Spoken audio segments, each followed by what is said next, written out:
আমি কাজী হায়াত মুক্তিযুদ্ধ করেছি স্বাধীনতার জন্য, কিন্তু চলচ্চিত্র পরিচালক হিসাবে একদিনের স্বাধীনতাও পাইনি আমরা।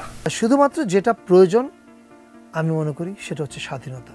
আর্টওয়ার্কের ক্ষেত্রে ফ্রিডম একটা খুব বড় জিনিস। পাখিটাকে স্বাধীনভাবে গাইতে দিতে হবে। এখন আমাদের মতো স্বাধীন দেশে এই সেন্সরশিপ থাকা উচিত কিনা এবং বোর্ডের নীতিমালা থাকা উচিত কিনা সেটা একটি বিষয়। আজ 25 মার্চ, আর 5 বা 6 দিন পরই ঈদ। গতকাল মুক্তি পেয়েছে বরবাদের আরেকটি গান নিঃশ্বাস, যেটি আমার মতে প্রথম গানটিকেও ছাপিয়ে গেছে। খুব স্বাভাবিকভাবেই এই সময়টা শাকিব খান ভক্ত ও বাংলাদেশি সিনেমা প্রেমীদের কাটানোর কথা একটা আনন্দ আর উচ্ছ্বাসময় আমেজে। বরবাদ সিনেমার গল্পটা কেমন হতে পারে, সিনেমাটা কতগুলো হল পেতে পারে, কত ব্যবসায়িক রেকর্ড ভাঙতে পারে ইত্যাদি আলোচনায় মেতে থাকার কথা। কিন্তু আফসোস, তা না হয়ে ভক্তদের নামতে হয়েছে আন্দোলনে। আন্দোলনের কারণ, এখনো পর্যন্ত বাংলাদেশ চলচ্চিত্র সার্টিফিকেশন বোর্ড থেকে ছাড়পত্র মেলেনি বরবাদের। সেখান থেকে জানানো হয়েছে বরবাদ সিনেমায় কিছু ভায়োলেন্ট দৃশ্য বাদ দিয়ে জমা দিলেই মিলবে সার্টিফিকেট। হ্যাঁ, আমরা সবাই জানি যে আমাদের দেশি সিনেমার ক্ষেত্রে এই চিত্র নতুন নয়, এর আগে অনেক চলচ্চিত্রের ক্ষেত্রেই এরকমটা ঘটেছে। কিন্তু প্রশ্ন হলো, জনগণের রক্তঝরা আন্দোলনের দামে পাওয়া নতুন বাংলাদেশে সে মান্ধাতার আমলের সেন্সর বোর্ড সংশোধনের মাধ্যমে নতুন করে গঠিত সার্টিফিকেশন বোর্ড থাকার পরও যদি সেই একই নোংরা দৃশ্য দেখতে হয়, তাহলে এত কিছুর কি প্রয়োজন ছিল? কেন পরিবর্তনের আশা দেখানো হয়েছিল আমাদের? বর্তমানে বাংলাদেশ চলচ্চিত্র সার্টিফিকেশন বোর্ডের অন্যতম সদস্য হলেন বর্ষিয়ান চলচ্চিত্র নির্মাতা কাজী হায়াত, যিনি তার ক্যারিয়ারে অনেক সিনেমা মুক্তিতেই বাধা পেয়েছেন সেন্সর বোর্ডের কাছ থেকে এবং বিভিন্ন সময় গণমাধ্যমের কাছে তার আক্ষেপও তুলে ধরেছেন। একই কথা প্রযোজ্য নির্মাতা মোস্তফা সরোয়ার ফারুকের ক্ষেত্রে, যিনি সম্ভবত বর্তমান সময়ের নির্মাতাদের মধ্যে সবচেয়ে বেশি বাধাগ্রস্ত হয়েছেন সেন্সর বোর্ড দ্বারা। তিনি বর্তমানে বাংলাদেশের সংস্কৃতি বিষয়ক উপদেষ্টা।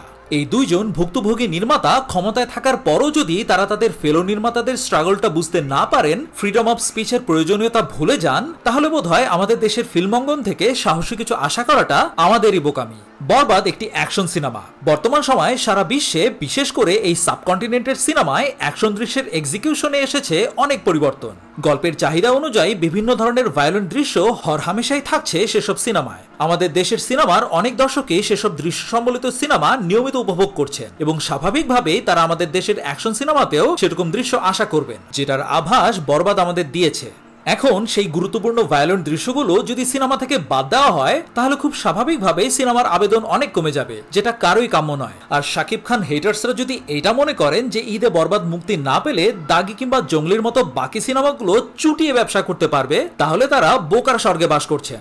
ব্যক্তিগতভাবে আমি মনে করি দাগি আর জঙ্গলি খুবই ভালো সিনেমা হবে, বাট দ্য ফ্যাক্ট ইজ এই ঈদে আমাদের সিনেমা পাড়া পুরো গরম করে রেখেছে বরবাদ। বরবাদ সিনেমাটা যদি বাম্পার রেসপন্স পায়, তবে তার সাথে বাকি সবকটা সিনেমার গ্রহণযোগ্যতা বেড়ে যাবে। বেশিরভাগ দর্শক ঈদের সবার প্রথমে বরবাদ দেখতে চাইবেন এবং বরবাদ দেখে সন্তুষ্ট হলে একে একে বাকি সিনেমাগুলো তারা দেখবেন এবং সেলিব্রেট করবেন। 2023 আর 24-এর ঈদ রিলিজের ফলাফল দেখলেই ব্যাপারটা পরিষ্কার হয়ে যাবে। 2023-এ শাকিবের প্রিয়তমার সাথে মুক্তি পেয়েছিল সুরঙ্গ আর প্রহেলিকার মতো সিনেমা। পার্সোনালি সুরঙ্গ আমার খুব প্রিয় সিনেমা এবং সেটা প্রিয়তমা থেকে ফার বেটার সিনেমা হলেও এটা অস্বীকার করার কোনো অবকাশ নেই যে মাল্টিপ্লেক্সে সুরঙ্গের বিশাল সাফল্যের পেছনে প্রিয়তমার সাথে সুরঙ্গের কম্পিটিশনের বিশাল ভূমিকা ছিল, যার ফলশ্রুতিতে শুধু এই দুটি সিনেমাই না, প্রহেলিকার মতো সাধারণ মানের সিনেমাও প্রত্যাশার চাইতে বেশি ব্যবসায়িক সাফল্য পেয়েছিল।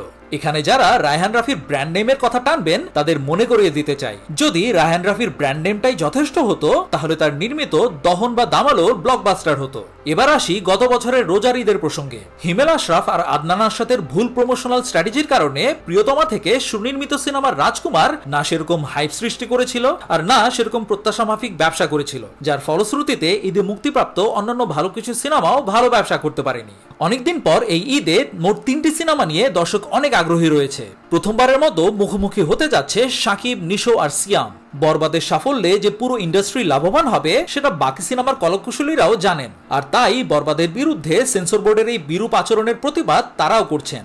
এই পরিস্থিতিতে সবার সাথে কণ্ঠ মিলিয়ে আমরাও বলতে চাই, বরবাদকে আনকাট ছাড়পত্র দেওয়া হোক, ভায়োলেন্সের পরিমাণ বেশি থাকলে সিনেমাকে অ্যাডাল্ট সার্টিফিকেট দেওয়া হোক এবং সর্বোপরি নির্মাতাদের মুক্ত চিন্তাকে শেকলে আটকে রাখার এই সিস্টেম বন্ধ হোক। এই বিষয়ে আপনাদের মতামত কি জানান কমেন্ট সেকশনে। আপনারা সবাই ভালো থাকুন, সুস্থ থাকুন, নিরাপদে থাকুন। আল্লাহ হাফেজ।